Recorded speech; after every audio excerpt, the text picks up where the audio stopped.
Bismillahirrahmanirrahim. Assalamualaikum. Here today we discuss hemolytic anemia and aplastic anemia. Today we discuss that what is hemolytic anemia and what are the type of hemolytic anemia, define aplastic anemia and its causes. So let's start with hemolytic anemia. In this type, RBCs rupture with release of hemoglobin. It occurs in many conditions, for example, hereditary spherocytosis, sickle cell anemia, G6PD deficiency, erythroblastosis fetalis, mismatched blood transfusion, and malaria. These all are conditions that are happened in hemolytic anemia, जिसमें RBCs rupture होती है with the release of hemoglobin. Now we discuss one by one in a detail.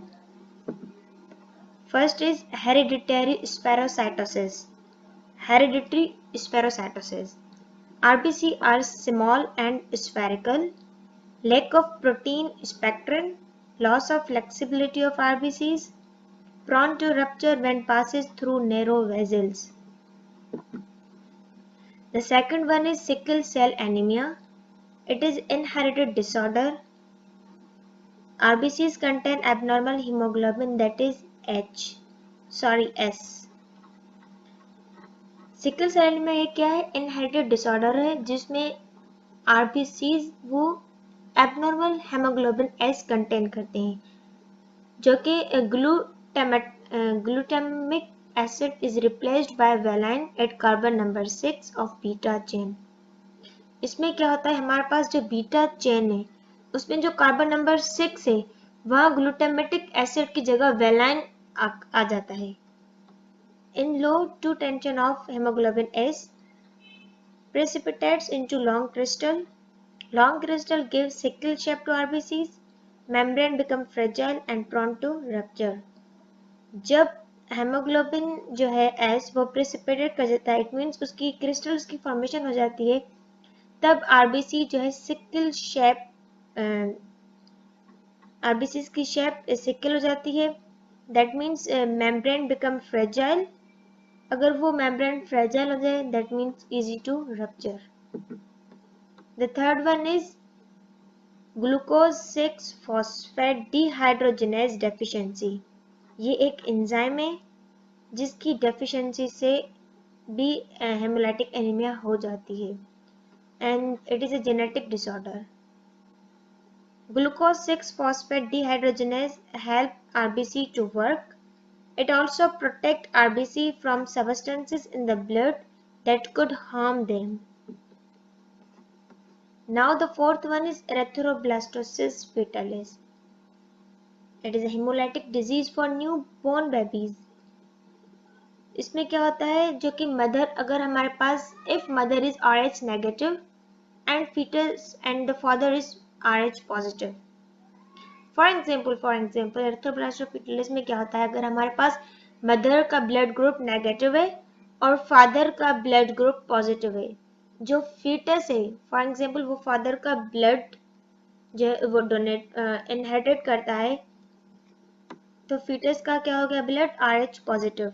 अब mother develop RH antibodies because foetus के पास blood कौन सा है positive, it means they contain D antigen positive antigen. अब foetus के पास क्या हो गई डी एंटीजन.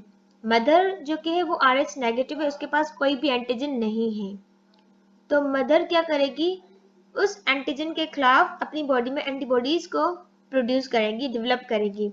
जब मदर की बॉडीज में एंटीबॉडीज की प्रोडक्शन हो जाएगी, वो एंटीबॉडीज प्लेसेंटा को क्रॉस करके फीटल आरबीसीज पर अटैक करेंगे, जिसकी वजह से फीटल के जो आरबीसीज हैं उस पर अटैक किया जाएगा, सेल्स पर अटैक किया जाएगा और डिस्ट्रॉय हो जाएंगे. This is excessive haemolysis. और एरिथ्रोब्लास्टोसिस फेटालिस अगर जी फॉर एग्जांपल फर्स्ट बेबी है तो इतना खास कोई नहीं होता, पर अगर सेकंड बेबी है तो 3% चांसेस होते हैं और अगर थर्ड है तो 10% चांसेस होते हैं. इसलिए अगर किसी की मदर के फेटस में एरेथ्रोब्लास्टोसिस फेटालिस हो जाती है तो हम उसे डी रोगान देते हैं, जो क्या करता है, मदर में जो एंटीबॉडीज प्रोड्यूस होती हैं वो उसे किल कर देता है, रीयूज कर देता है या डिस्ट्रॉय कर देता है। अगर एंटीबॉडीज डिस्ट्रॉय हो जाएंगी तो वो फीटस में नहीं जाएंगी, फीटस में नहीं जाएंगी तो फीटस के आरबीसीज भी अटैक नहीं होंगी। तो रोगान is a treatment. And the next topic is aplastic anemia. Aplastic anemia is caused by lack of function of bone marrow. जो हमारा बोन मैरो है वो अगर काम करना छोड़ दे तो उसकी जो लेकनेस होगी उसकी वजह से हमारी बॉडी में प्लास्टिक एनीमिया काज हो जाएंगी। All cell lines are decreased, that means decrease RBCs, red blood cell जिसको हम एरिथ्रोपोएसिस भी कहते हैं, WBCs वाइट ब्लड सेल जिसको हम ल्यूकोसाइट्स भी कहते हैं, and the third is platelets. इन सब की जो है ना कमी हो जाएगी हमारी बॉडी में अगर बोन मैरो अपना काम करना छोड़ दे, उसकी वजह से हमारी बॉडी में प्लास्टिक एनीमिया काज हो जाएंगी। काजेस क्या है, viral infection, gamma rays, X rays, chemicals, it's an autoimmune disease और ड्रग्स। ये सारे काजेज हैं प्लास्टिक एनीमिया की। Thank you so much.